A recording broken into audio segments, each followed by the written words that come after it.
welcome back to my channel. Yes, today is Thursday, and we'll see what the Crooked Trigger stuff are.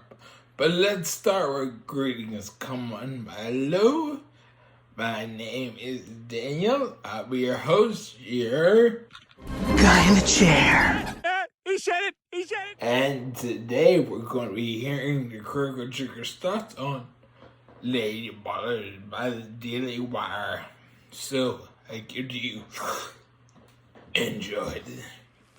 When interviewed about his work on Joker, director Todd Phillips famously remarked that he quit comedy because it's almost impossible to make anything funny in today's climate without offending someone, and well, he was kinda right about that. I mean, really, how many times have they tried to cancel Robert Downey Jr. over his role in Tropic Thunder? How many episodes of classic comedy shows have been quietly deleted from streaming services? How many stand-up comedians have had their shows cancelled over old jokes that didn't age well? The thing is, although movies that made us laugh, made us think, and generally poked fun at the absurdity of the human experience might have gone away, the demand for them certainly hasn't. Which is probably what the Daily Wire is hoping to capitalise on with the release of Lady Ballers, a comedy movie that tackles the contentious issue of trans athletes in women's sports. The film seems to be marketed as a kind of throwback to the comedy flicks of the mid-2000s, when humour was still allowed to push the boundaries and nothing was off the table. And combined with its attention-grabbing subject matter, it was clearly intended to stir up controversy and attention. But now that it's actually out there in the world, the real question is whether it manages to deliver on that promise. Well, the drinker is here to deliver his verdict. The movie centres around Rob, a once successful basketball coach obsessed with winning that's now become kind of a burnout, divorced from his wife, estranged from his daughter, and with no real prospects for the future. But a chance meeting with Alex, one of his former players, inspires him to get back into coaching, especially when he learns of a local athletics tournament with a $5,000 cash prize for the winner. Fair enough, but a misunderstanding at the entry point sees Alex entered into the race as a woman, where he proceeds to demolish the female competitors and win every event with ease. Not only does nobody object to it, but he actually gets applauded by the news media for being a stunning and brave trailblazer. His unexpected success gives Rob a little idea.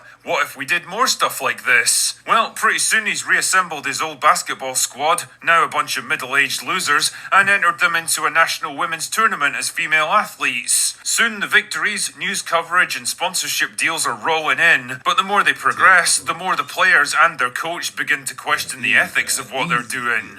You know, there's something weirdly surreal about watching a movie made from the exact opposite perspective of everything else that's come out of Hollywood in the past 10 years. Lady Ballers makes zero attempt to hide its conservative leanings and gleefully mocks pretty much every major issue that's been considered a sacred cow until now, from environmentalism to female empowerment, racial discrimination, diversity and inclusion quotas, and of course, transgender athletes. The core premise of the movie, that men competing against women gives them an unfair advantage and risks pushing female athletes out of their own sports, is something that's been tackled already, and arguably better, in shows like South Park. The difference is that while South Park tends to present both sides of an issue and mocks the extreme elements of them before committing to a fairly balanced compromise, Lady Ballers comes down squarely on one side of the issue by pushing it to its most absurd conclusion, two teams of men pretending to be women so they can compete against each other in the final match, before hitting the reset button on the whole thing. For the most part, it's not really as edgy or as ruthless with its subject matter as I expected. In fact, it's almost like it doesn't quite know what to do with the premise once it starts running with it. Apart from showing men physically destroying smaller and weaker female athletes over and over again, the film doesn't feel the need to explore the issue in more depth or complexity. Which is a shame really, because at close to 2 hours, it's pretty long for what it actually delivers. A 90-minute cut would have trimmed the fat and delivered better pacing. The actors are serviceable enough for the most part, I guess. Nobody's going to be winning any Oscars for this one, but it's pretty much the level of performance you'd expect from a sports comedy like this. Ultimately, though, the fate of this film is going to be sealed by one question. Is Lady Ballers actually funny? Does it make you laugh on its own merits? Or is it just coasting on the fact that it's a giant fuck you to everyone on the opposite side of the political divide?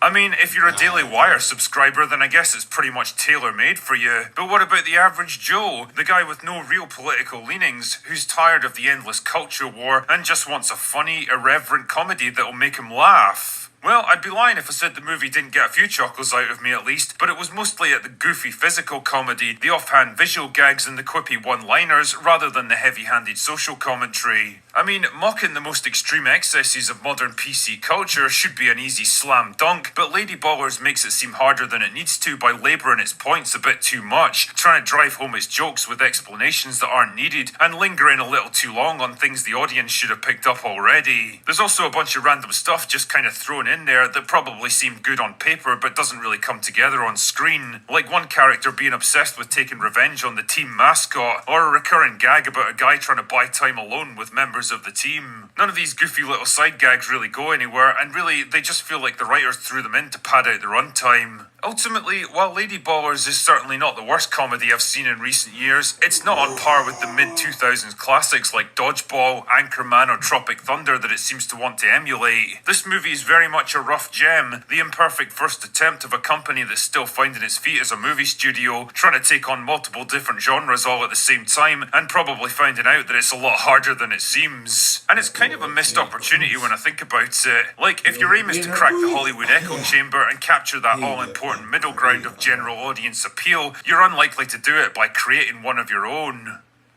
Anyway, that's all I've got for today. Go away now. Hey guys, I hope y'all enjoyed that and his thoughts on Lady Ballers. I think it's a little too political. I see a bunch of, they got the meme of Biden smelling people. Yeah, and then Ted Cruz in it. You know, he's got a hard on for being on. You want to be in a movie? Have you heard of my podcast? That's and what's up, Republicans trying to be on anything? That TV show like Trump was.